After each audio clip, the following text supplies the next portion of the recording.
gumawa kami ng SBBL Night. Ginanap namin dito yung mga awards, Mythical 5, Season MVP. Kasi yung ibang papremyo natin gaganapin sa finals, yung sino magta-champion. Pumunta yung mga sponsors natin, yung ibang team owners, coaches, at mga players. So namigay tayo ng sobrang daming paraffle, meron pa ngang sobra.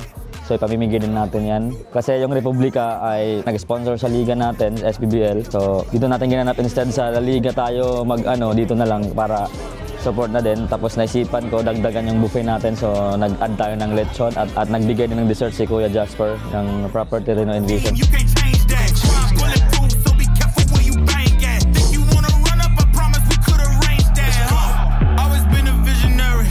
Diba sa ibang liga, liga, basketball lang yun. Naisipan ko na gumawa ng SBBL Night para hindi lang basketball. Ayun, magkakalaban tayo sa court, pero sa outside, tayo, sama-sama, community pa din as SBBL family. Naisipan ko na, simple gathering lang na sama-sama lahat, committee, officials, player, coaches, team owners, sponsors, para at least outside, magkakasama pa din as family.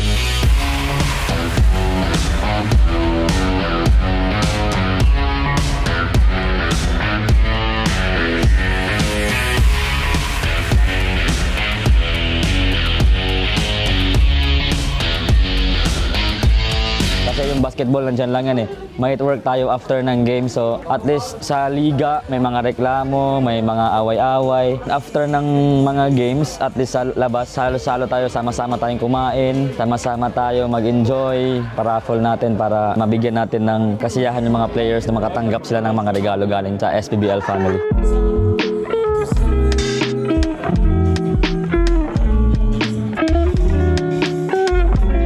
Just want to say thank you sa mga sponsors na pumunta and sa referee, sa lahat ng mga committee, kay SG, Commissioner, and also Kyle, thank you so much sa Filipino TV sa support sa ganitong event. And also, I just want to shout out also sa kina Rolly, sa Clue Entertainment. Thank you so much also sa support sa SBBL. I hope you guys enjoy sa night na ito, sa simpleng handaan na kumbaga kainan na ini-prepare ng Republika at saka ng SBBL. And thank you so much sa Republika sa place na binigay nila at saka sa sponsor also. Nagpapasalamat ako sa lahat ng tao na pumunta sa SBBL Night, lalo-lalo na yung mga sponsors natin, yung mga team owners, coaches, players, yung Republika crew, lahat sila. At shoutout na din sa lahat ng sponsors natin. So binanggit ko na kanina, sobrang dami nila, sobrang thankful ako na sumuporta kayo sa SBBL at SBBL family. At shoutout na din sa Filipino TV.